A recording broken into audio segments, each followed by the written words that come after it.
રાઠવા નિશા વિજયભાઈ. મારા સસરા રેલવે પોલીસમાં નોકરી કરતા હતા. 2 વર્ષ રિટાયર્ડના બાકી હતા. કંઈ લખવો થઈ ગયેલો હતો, પણ કંઈક પૈસા મળ્યા હતા 25 થી 30 લાખ. તો મારા સસરાના અમારા જેઠને ખબર છે કે પૈસા છે પપ્પા સાથે. તો મારા જેઠે કહ્યું, વિજય ચાલ મમ્મીને કહે જે પૈસા અને જે ઘરની પ્રોપર્ટી છે તો આપણે ભાગ 4 ભાઈએ ભાગ પાડી આપે. એવું કરીને મારા જેઠ અને મારા ઘરવાળા ગયા હતા. તો મારી સાસુ 11 વાગે ફોન કરીને મને જાણ કરે છે કે વિજયને તો તું મોકલ્યો તે એને ભાગ આપી દીધો, એને પતાવી દીધો છે.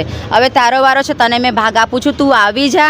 અને જે મેં તને લગ્નમાં રકમ ચડાવી હતી એ લગ્નની રકમો પણ લઈને તું આવી જા. મને અપશબ્દો ખરાબ મને ગાળો બોલે છે અને મને બોલાવે છે. એટલે મને ખબર પડી ગઈ કે મારે વિજયને પતાવી દીધો આ લોકો.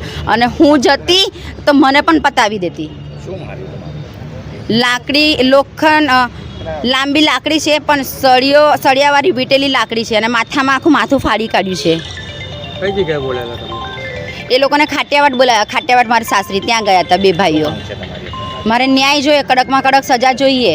મારી સાસુને મારા દિયરને છોડવું નહીં. એ બંનેને ફાંસીની સજા જોઈએ. મારે ફાંસીની સજા ના થાય તો જેવું મારા ઘરવાળાને માર્યું એ જ રીતે એમની જોડે મારવાનું, એ જ રીતે વર્તન થવું જોઈએ. અને મને ન્યાય જોઈએ. ગઈ તારીખ 7/6/2026ના રોજ આ કામના ફરિયાદી હિતેશકુમાર દેવસિંહભાઈ રાઠવા તેમજ આ કામના સહાયક વિજયભાઈ, તેઓ તેમના પોતાના વતન જ્યાં તેમનો નાનો ભાઈ બળવંતભાઈ રાઠવા, જેઓ પોતાની મમ્મી સાથે રહેતો હોય તે જગ્યાએ પોતાના પિતા જે તે સમયે મરણ ગયેલ અને તે સમયે તેમને મળેલા પૈસા તેમજ તેમના પેન્શન લગત પૈસા તેમજ જમીન તેમજ મકાન બાબતે ચર્ચા કરવા માટે ભેગા થયેલ.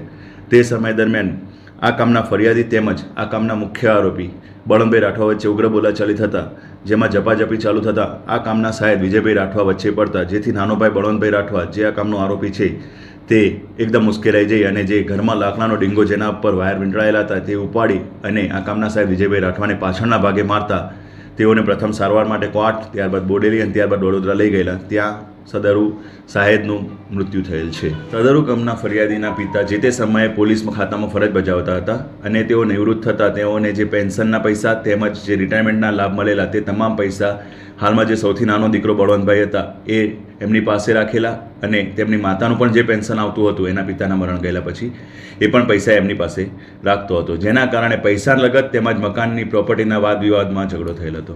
હાલમાં આરોપીની ધરપકડ કરી દેવામાં આવેલી છે. સદરુ ગુનાના કામે અન્ય કોઈ આરોપીનું ઇન્વોલ્વમેન્ટ નથી આમાં.